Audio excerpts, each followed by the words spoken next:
grand respect. Je connais à quoi m'attendre sur le front.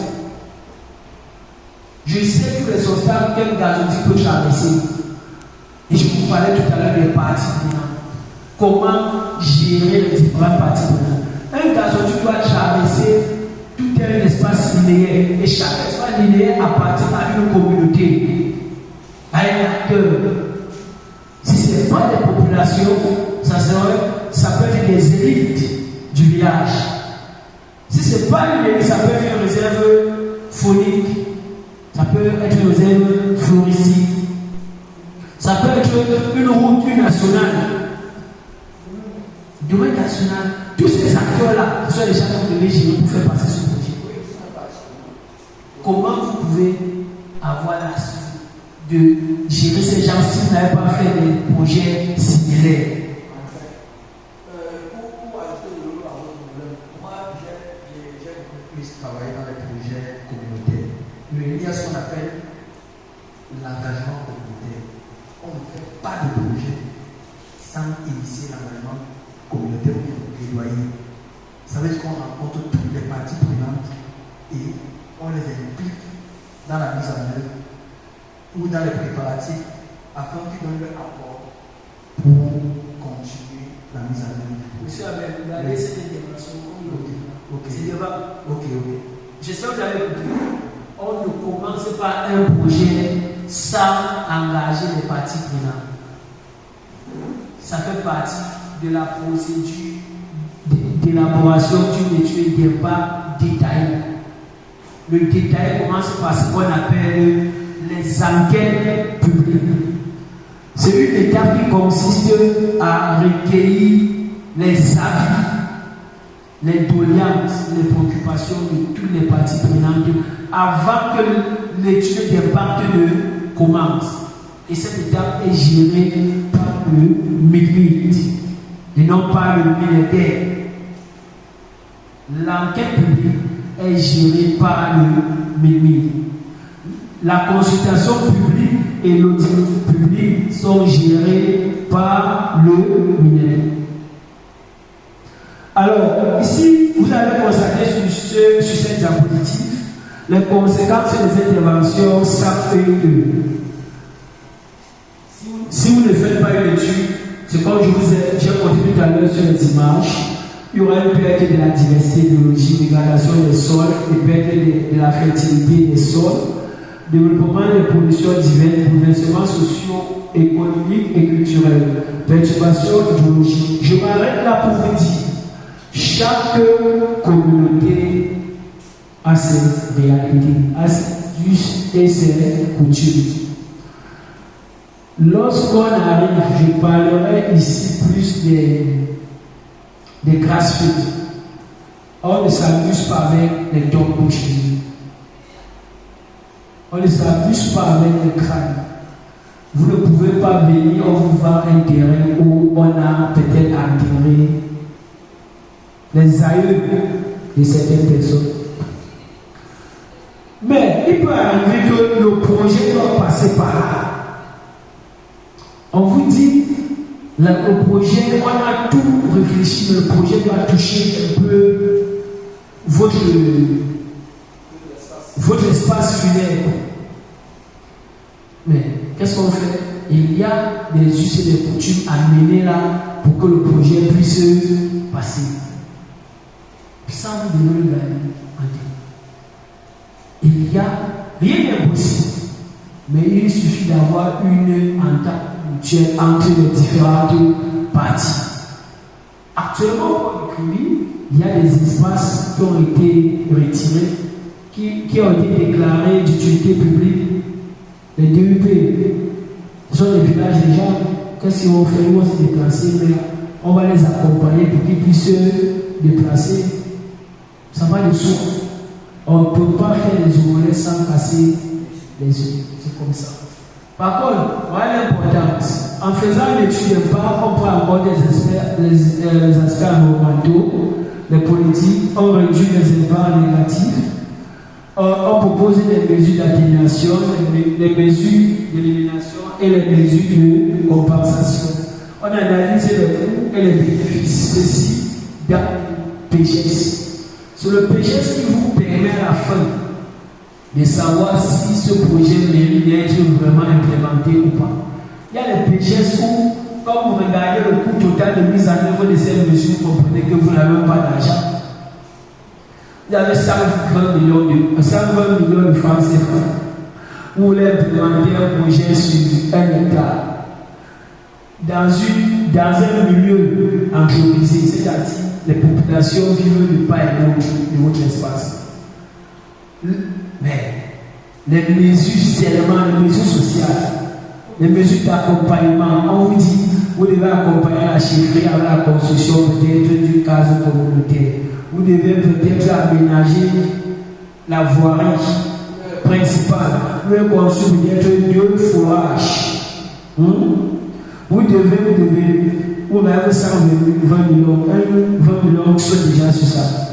Ça, je ne parle pas pendant la construction. Vous devez terrasser, arroser. Vous devez acheter les EPI à tout le personnel.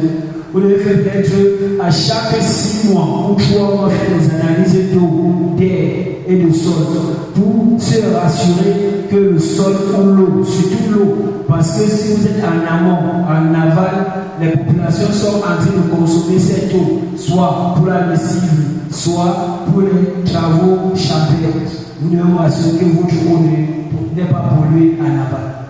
Ça vous coûte combien? Vous allez vous en sortir. Alors vous devez vous asseoir et revoir votre projet. Nombre de projets ont été mis au repos parce qu'on a fini seulement l'étude d'impact. Et je vous le dis, l'étude d'impact, après validation de votre DDR, vous avez maximum 3 ans pour implémenter votre projet. Après les 3 ans, si vous n'avez pas implémenté votre projet, vous devez recommencer le DDR. Et en guise de parenthèse, les termes de référence d'une étude d'impact sommaire, c'est 1,5 million. Les termes de référence d'une étude d'impact détaillée, c'est 2 millions. Après 3 ans, si vous n'avez pas commencé à implémenter votre projet, c'est caduc. Pourquoi? Parce que 3 ans sont passés, le milieu de vie ou le milieu initial n'est pas le même après 3 ans. Forcément, soit il y a des personnes qui sont installées à côté, soit même la biodiversité, c'est-à-dire la faune et la flore sur le site a changé. Alors, la densité de population dans le milieu devant accueillir votre projet a changé. Avant, on avait 10 maisons, pour ne pas dire 10 concessions. Mais aujourd'hui, nous sommes se trouve à 100. On n'est plus dans le même milieu. Vous devez recommencer. Alors, s'il faut continuer la procédure de réalisation des évaluations, surtout les EE, au Cameroun, je précise bien au Cameroun, parce qu'elle est différente de celui du Tchad, celui du Gabon, dont j'ai étudié. Je vous fais. Oui, madame.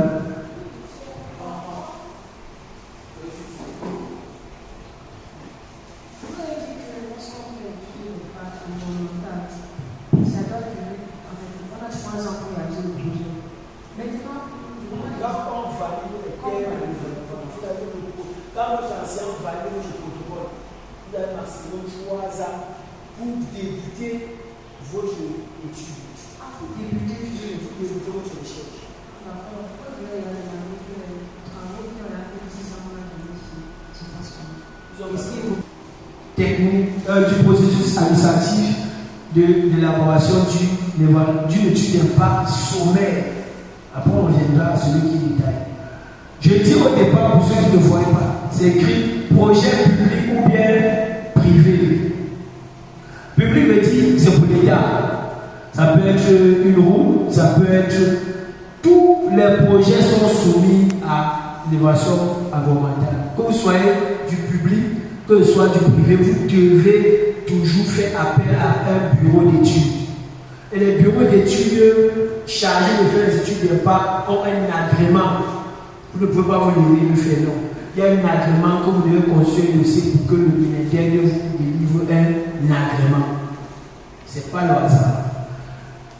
Au contraire, au niveau de la notice, n'importe quelle personne, n'importe qui ayant des compétences techniques et administratives peuvent réaliser une notice d'impact. Ça passe. Pour vous que tu saches ce que tu fais. Oui.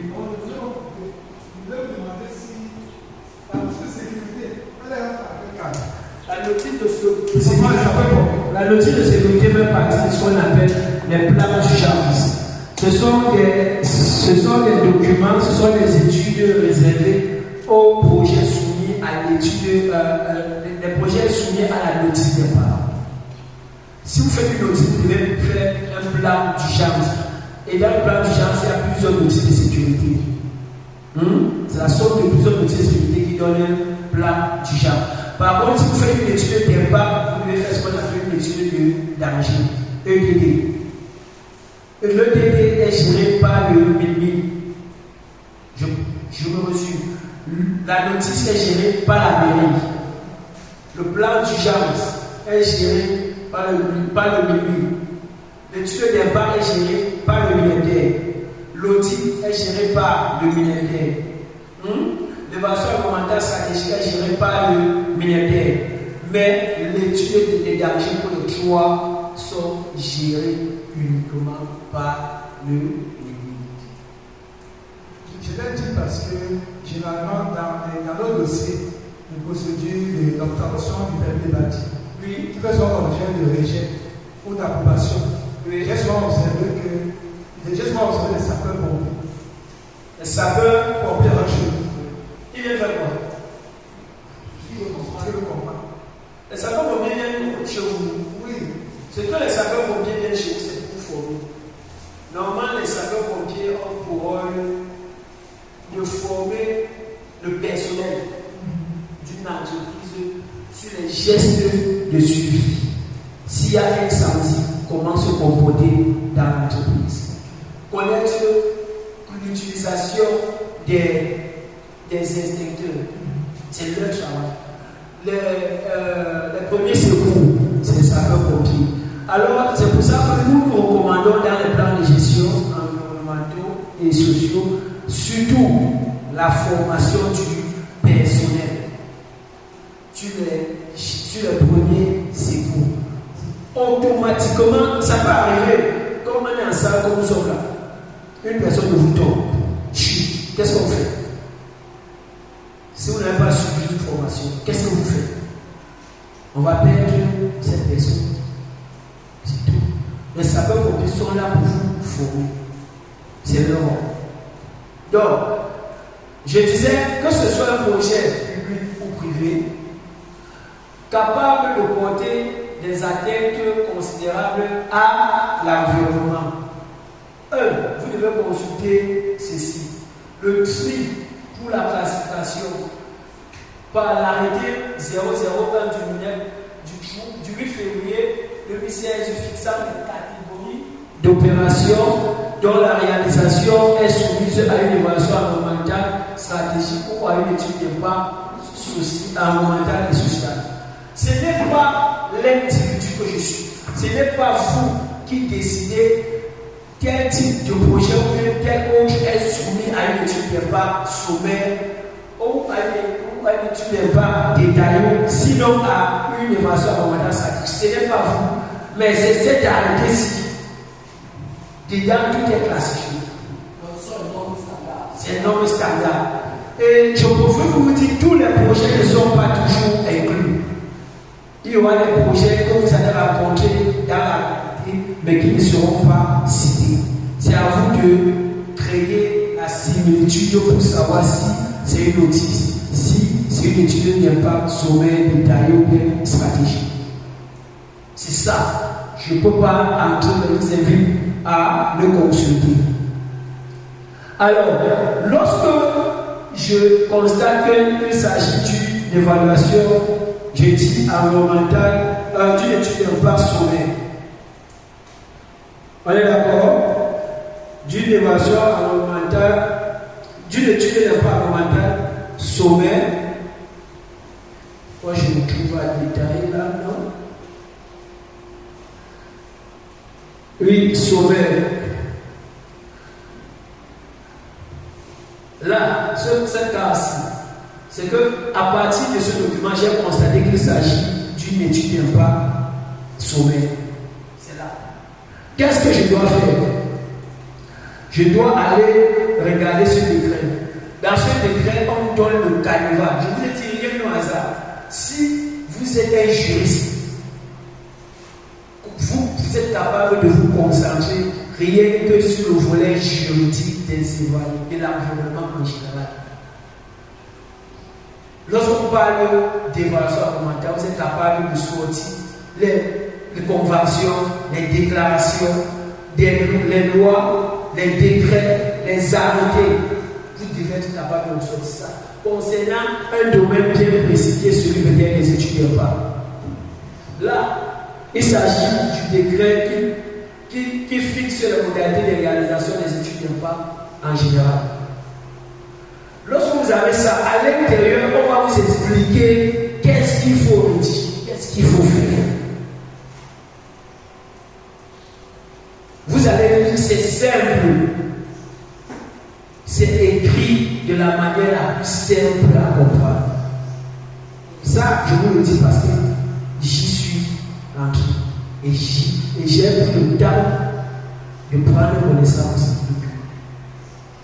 À l'intérieur, vous allez prendre connaissance. Après la première étape, c'est comme j'ai dit tout à l'heure, c'est de rédiger les TDR. Et dans les TDR, on vous donne les étapes. C'est comme concevoir un habit. C'est comme concevoir cette salle. On va vous dire, première des choses, c'est de faire une barrière de sécurité. Deuxième étape, c'est de terrasser. Troisième étape, c'est de faire l'amener du matériel. Quatrième étape, c'est de construire la base vie. Cinquième étape, c'est de faire, la suite, c'est de faire les fouilles.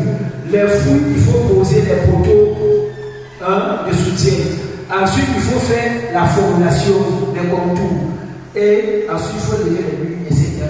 C'est comme ça, et ce n'est pas vous qui donnez le squelette, c'est-à-dire le plan de rédaction du TDR. Non, le TDR a déjà un plan, vous devez seulement l'habiller. C'est ici. Vous rédigez les TDR.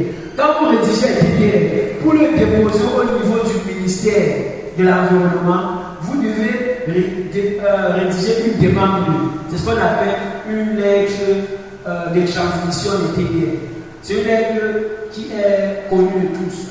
Monsieur le ministre, je viens par là vous présenter les TDR de l'étude d'impact de la construction et de l'exploitation d'une station-service à Lambaba dans l'arrondissement de Douala, 3e département du Vouri, plus précisément au carrefour, on va appeler ça quoi? À ce qu'on appelle souvent un lieu dit, un lieu connu de tous, carrefour Saint-Nicolas. Celui qui est à Yaoundé doit connaître exactement là où vous voulez implanter votre projet. Ça, c'est une lettre de transmission. J'y joins un exemplaire de TDR et 22 photocopies. Plus une quittance de versement des frais. Plus quand vous payez au ministère, il y a une autre chose, celui qu'on appelle le fonds de l'environnement. C'est là-bas où vous payez ces frais-là. On vous donne un reçu que vous photocopiez pour mettre dans chaque exemplaire de TDR. Puisque c'est une étude sommaire, c'est 1,5 million. Non, on n'a pas cet argent. Quand vous payez là, si vous ne continuez même plus l'étude, le gouvernement a encaissé l'argent. Alors, et si vous voulez comprendre, puisque je vous ai parlé des consultations publiques, à l'annexe du TDR, puisque quand il parle du TDR original, il parle des photocopies. À l'annexe du TDR, il y a ce qu'on appelle le mémoire descriptif explicatif du projet. C'est une partie qui peut être détachable pour organiser les consultations publiques. C'est un document qui explique le projet, qui montre le bien fondé des consultations publiques et qui permet d'inviter les différentes parties prenantes à la rencontre pour les informer, les sensibiliser et recueillir les attentes et les doléances des différentes parties prenantes. Ça peut être, premièrement, l'acteur de tutelle. Je prends l'exemple. S'il s'agit de l'acteur de tutelle, prenons l'exemple qu'il s'agit d'une industrie agroalimentaire. L'acteur de tutelle, c'est qui? C'est le ministre, le délégué du tutelle, parce qu'il s'agit là des industries. Mais maintenant, l'acteur de compétence, puisqu'on parle d'études d'impact, l'acteur de compétence, c'est le délégué du ministère. C'est deux acteurs différents. Il y a sous-tutelle.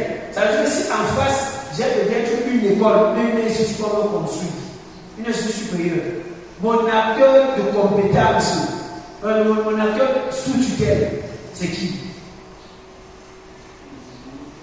Le ministère des enseignements supérieurs. Vous comprenez un peu? Donc, sous-tutelle, c'est le domaine que je vais mener dans mon entreprise de départ de qui? Domaine de compétence. Par contre, maintenant, quand je parle de sous-tutelle, de compétence plutôt, sous-tutelle, je dépends de lui. De compétence dépend de l'évaluation que je suis en train de mener. C'est une étude d'impact, je dépends. Donc, mon étude dépend du NIADER. Et maintenant, après ça, il peut avoir en fonction du domaine. Si vous êtes dans un supermarché, vous aurez le micro-commerce, les petites et moyennes entreprises, vous aurez le maire, vous aurez la préfecture, puisque c'est sous la coordination de la sous-préfecture, automatiquement. Mais il est là qu'on garde plus de la sécurité.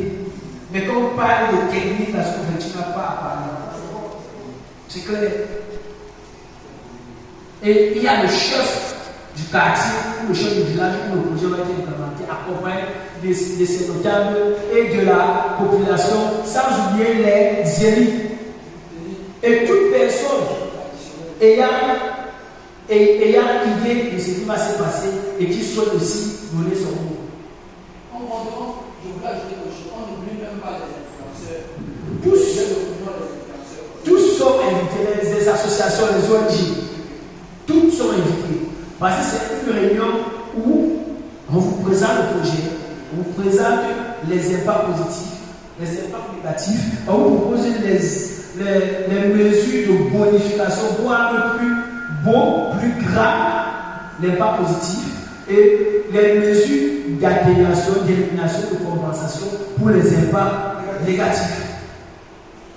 Et le promoteur, sinon le cabinet chargé de l'étude ne peut même pas avoir la maîtrise de l'environnement du projet. Mais c'est pendant la consultation publique qu'il découvre que le milieu où le projet va être implanté est un milieu conflictuel. Il y a des problèmes. Le site est un site à problème. C'est là où tout sort. Avant, c'était le terrain de Libye. Aujourd'hui, c'est le terrain de Djabba. Djabba aussi avait vendu à Ousseini. Ousseini a laissé ses enfants. Alors, le successeur devait hériter. Mais vous trouvez où vous va. Vous, l'acheteur, qui voulez mettre votre projet. En fait, comment? Sinon, sur le site, on vous dit, quand vous marchez sur le site, vous ne voyez aucune tombe.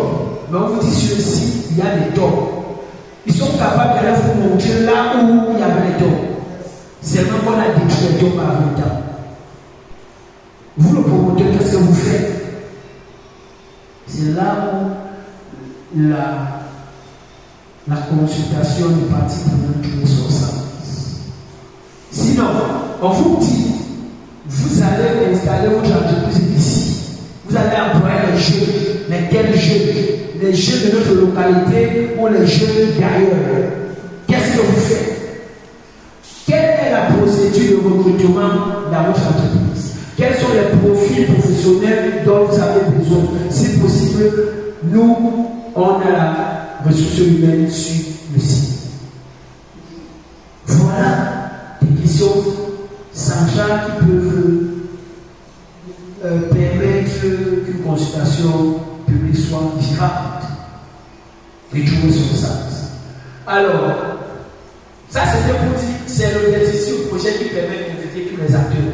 Parce qu'on a partagé ça un mois minimum avant le lieu, avant la date de démonstration publique. Cela veut dire que si je dépose les termes de référence aujourd'hui nous sommes le 5 juin, je dépose, ça veut dire que maximum le 5 juillet, le ministère doit déjà avoir donné une réponse, soit une réponse favorable, soit une réponse défavorable. Si le ministère me donne une réponse défavorable, cela signifie qu'ils doivent me notifier pourquoi ils ont rejeté.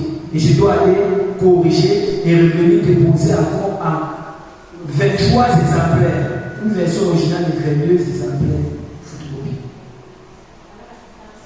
La même quittance, je ne paye plus. C'est la même quittance, n'ayez pas peur. Donc, après ça, lorsqu'on a validé vos délais, n'est-ce pas, c'est à partir de là que vous rentrez, vous détachez, vous montez maintenant les mémoires descriptives que vous allez déposer au niveau des différents acteurs pour programmer votre réunion minimum chaque jour à partir du jour du dépôt au niveau de chaque partie prenante. Et sur dans votre document, vous devez préciser où se tiendra la réunion et à quelle heure. Toujours, c'est comme ça. Et quand vous finissez sur une partie, et pendant cette période, vous pouvez faire la collecte de vos données socio-économiques et environnementales dans la localité du projet. Alors, je disais que l'approbation des TDR par le ministère, quand on valide, on donne une lettre d'approbation. Sur les lettres qui dit qu'on a accepté vos TDR, donc vous pouvez continuer à mener votre étude. Soit on peut rejeter, non approbation, juste sensation de ping-pong, jusqu'à ce qu'il valide, ça sort par ici. Et quand ça sort là, vous passez à l'étude d'impact, autrement dit. Vous allez passer à l'UE, réalisé par un bureau d'études agréé par le ministère, comme j'ai dit. Ça ne se fait pas partout. Oui.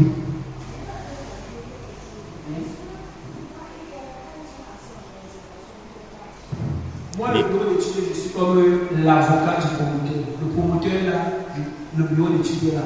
Je suis comme un accompagnateur conseil du bureau, du promoteur.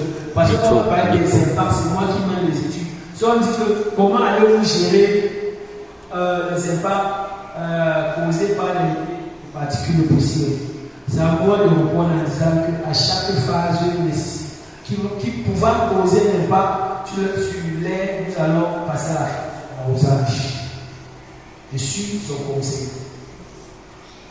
Comment lutter contre l'oxyde de carbone de vos véhicules? Nous allons poser des filtres à air à chaque engin.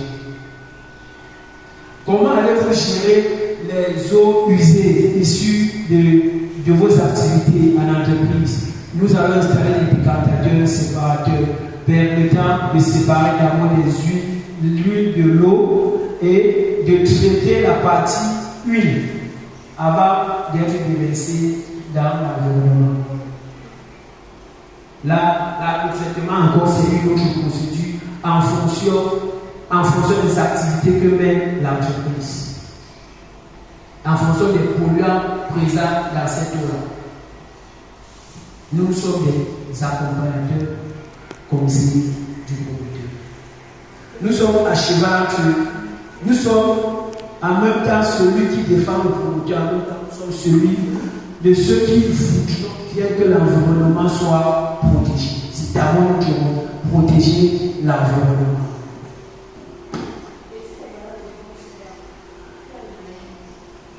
Le bailleur de fonds ne juge que notre rapport final.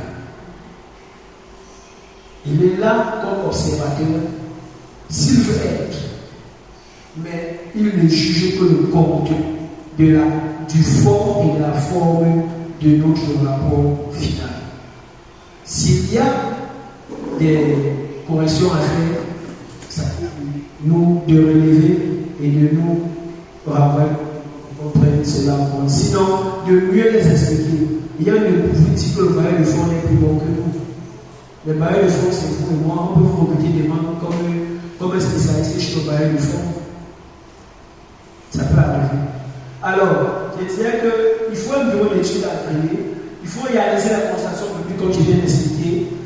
Rédiger votre rapport assorti d'un plan de gestion environnementale et social. L'objectif de tout ce qu'on a fait, tout ça, c'est de rédiger le rapport avec le plan de gestion. Le plan de gestion est un document qui permet d'identifier les phases d'un projet. Un projet peut avoir 3 phases. Il y a la phase de pré-construction et de construction.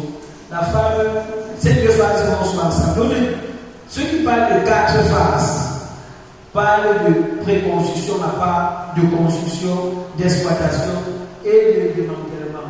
Démantèlement veut dire qu'à l'entreprise veut se déplacer.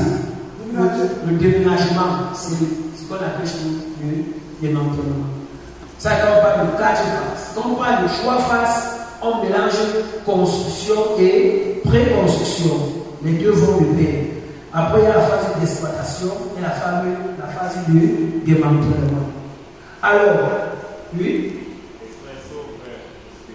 Je vous apprends. Je ne sais pas si vous pouvez mettre à notre disposition certains travaux que vous avez déjà réalisés afin que nous prenions. En fait, particulièrement moi, ça va beaucoup m'intéresser. Ok, on peut pas la tâche. Donc, le plan de gestion a ses colonnes. Il y a la phase du projet. Et à chaque phase, il y a des activités menées. Préconstruction, ça peut être la préconstruction. Qu'est-ce que vous fassiez en 4 phases ou en 3 phases? Dans la préconstruction, il y a ce qu'on appelle l'amener du matériel. Où elle est dans les chantiers? On fait la barrière de sécurité. Après, il y a la construction de la base et où elle contenait comme on dit c'est le champ de bureau, c'est quoi. Après, on dit il y a un magasin où on va apporter au matériel, le fer, le ciment, tout ça, on va stocker. Ça, c'est la construction de la base vie. Soit il y a les logements, ou soit les directeurs, ou c'est des après vont loger. Voilà, la base vie. Tout ça, ça fait partie de la phase de l'auto. On n'a pas encore commencé à construire, on a même juste le matériel. On installe tout sur place.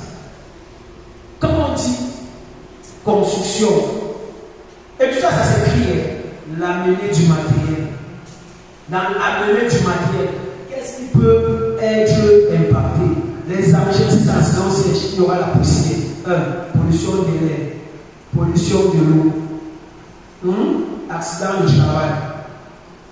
Je vais vous montrer une fiche là, c'est ce qu'on appelle la matrice d'effectif. Ça permet d'identifier les impacts en fonction des activités du projet. Dans ce plan de gestion, nous aurons, après la phase du projet, les activités du projet. Chaque activité a des impacts sur un élément de l'environnement. L'impact peut soit positif, soit négatif. Alors, les éléments de l'environnement seront cités. L'eau, l'air, le sol. Hein? On va parler de la population, le niveau de vie, etc. Là où c'est un impact positif, on met plus. Là où c'est un impact négatif, on met moins. C'est ça. Ensuite, on va vous proposer les mesures, soit d'atténuation, d'élimination ou de compensation. Si c'est un impact positif, on va vous proposer des mesures de bonification. Et on va vous dire qui est chargé de mettre ces mesures en œuvre. C'est un acteur qu'on appelle l'acteur de mise en œuvre. Il y aura un acteur de suivi. Qui est chargé de venir vérifier que vous avez mis la mesure en œuvre? Il y aura un acteur de surveillance. Il est chargé de venir vérifier que la mesure que vous avez mis, il est chargé de venir vérifier que la mesure a été mise en œuvre. Et et que les objectifs atteignent, c'est-à-dire que 0 goutte d'eau au sol. Il vient vérifier qu'il y ait eu 0 goutte d'eau au sol. L'objectif aurait été atteint.